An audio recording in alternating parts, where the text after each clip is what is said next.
ऐसे लोगों से कभी मित्रता ना करें, जीवन में सुखी रहोगे। जय श्री कृष्णा दोस्तों, यह विषय बहुत ही ज्ञानवर्धक है। मित्रों, एक छोटी सी कहानी के माध्यम से जानते हैं कि आखिर वो कौन है जिससे हमें कभी मित्रता नहीं करना चाहिए। कृपया कहानी को पूरा सुने। जंगल के किनारे स्थित एक चारागाह में 3 गायें रहती थी। तीनों भिन्न भिन्न रंगों की थी, एक काली, एक सफ़ेद और एक भूरी। उनमें गाढ़ी मित्रता थी। तीनों दिन भर साथ रहती, साथ ही चारागाह में घास चरती और रात में एक दूसरे के पास ही सोती थी। एक दिन भूरे रंग का एक सिंह जंगल में भटकते हुए उस चारागाह के पास से गुजरा। वहाँ उसकी दृष्टि उन 3 गायों पर पड़ी। सिंह कई दिनों से भूखा था और शिकार की तलाश में भटक रहा था। गायों को देखकर उसके मुंह में पानी आ गया। वह घात लगाकर एक बड़ी चट्टान के पीछे बैठ गया और तीनों गायों के अलग होने की बाट जोहने लगा ताकि वह उन पर हमला कर सके। समूह में उनका सामना करना उसके लिए मुश्किल था, किंतु पूरा दिन बीत जाने के बाद भी तीनों गायें एक दूसरे से अलग नहीं हुई। दूसरा दिन भी इसी तरह बीता। 3 दिन तक सिंह प्रतीक्षा करता रहा, किंतु ऐसा अवसर आया ही नहीं। जब तीनों गायें साथ ना हो, आखिरकार सिंह ने धैर्य में जवाब दे दिया। अब वो ऐसा उपाय सोचने लगा जिससे तीनों गायों में अलगाव हो जाए। उपाय दिमाग में आते ही वह गायों के पास गया और उनका अभिवादन करते हुए बोला, नमस्कार मित्रों, आप लोग कैसे हैं? मैं यहाँ से गुजर रहा था, आप लोगों को देखा तो सोचा मिल लूं। काली और सफ़ेद गाय ने सिंह के अभिवादन का कोई उत्तर नहीं दिया, क्योंकि वे उसकी प्रकृति जानते थे।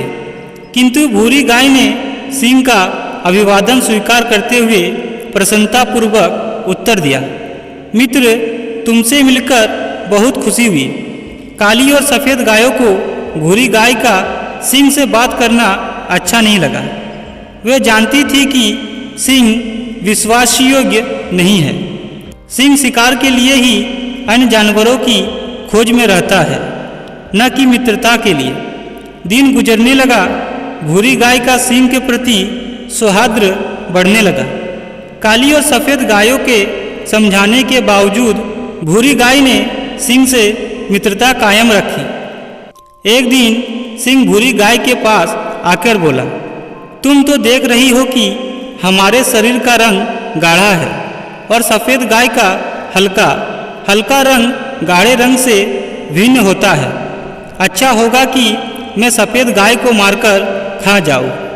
इस तरह हम सब में कोई अंतर नहीं रहेगा और हम अच्छे से साथ में रह पाएंगे। भूरी गाय ने सिंह की बात मान ली और काली गाय को एक तरफ ले जाकर उसे अपनी बातों में व्यस्त कर लिया। इधर सफ़ेद गाय को अकेले पाकर सिंह उसे मारकर खा गया। कुछ दिन गुजरने के बाद सिंह फिर से भूरी गाय के पास आया और बोला, तुम्हारे और मेरे शरीर का रंग बिल्कुल एक समान है, किंतु देखो, काली गाय का रंग हमारे रंग से नहीं मिलता। इसलिए मैं ऐसा करता हूँ कि काली गाय को मारकर खा लेता हूँ। इस तरह हम रंग के प्राणी ही यहाँ हंसी खुशी रहेंगे। भूरी गाय ने फिर से सिंह की बात मान ली और काली गाय को अकेला छोड़कर दूर चली गई। इधर सिंह ने मौका देखकर काली गाय पर हमला कर दिया और उसे मारकर खा गया। अब भूरी गाय चारागाह में अकेली रह गई। सारा दिन वह अकेले घूमती और घास चरती रहती। वह बहुत प्रसन्न थी। उसे ऐसा लगने लगा था कि वह इकलौती ऐसी प्राणी है जिसका रंग सिंह के रंग के समान है। वह स्वयं को सिंह के समकक्ष समझने लगी। कुछ दिन बीतने के बाद सिंह को फिर से भूख लग गई। वह भूरी गाय के सामने आया और जोर से दहाड़ा। सिंह का यह रूप देखकर भूरी गाय डर गई। सिंह उससे बोला, आज तुम्हारी बारी है, आज मैं तुम्हें मारकर खा जाऊंगा। भूरी गाय डर से थर थर काँपने लगी और बोली, किंतु मैं तो तुम्हारी मित्र हूँ, तुमने मुझसे जैसा कहा मैंने वैसा ही किया, तुम मुझे कैसे खा सकते हो। सिंह ने फिर से दहाड़ लगाई और बोला, मूर्ख गाय, मेरा कोई मित्र नहीं है। ऐसा कैसे हो सकता है कि सिंह होकर एक गाय से मित्रता करूँगा। भूरी गाय सिंह के सामने गिड़गिड़ाते रही, किंतु सिंह ने उसकी एक न सुनी और उसे मारकर खा गया। इस कहानी से हमें यह शिक्षा मिलती है कि एकता में बल है। कोई भी समूह एकता के बिना आसानी से बिखर जाता है और नष्ट हो जाता है।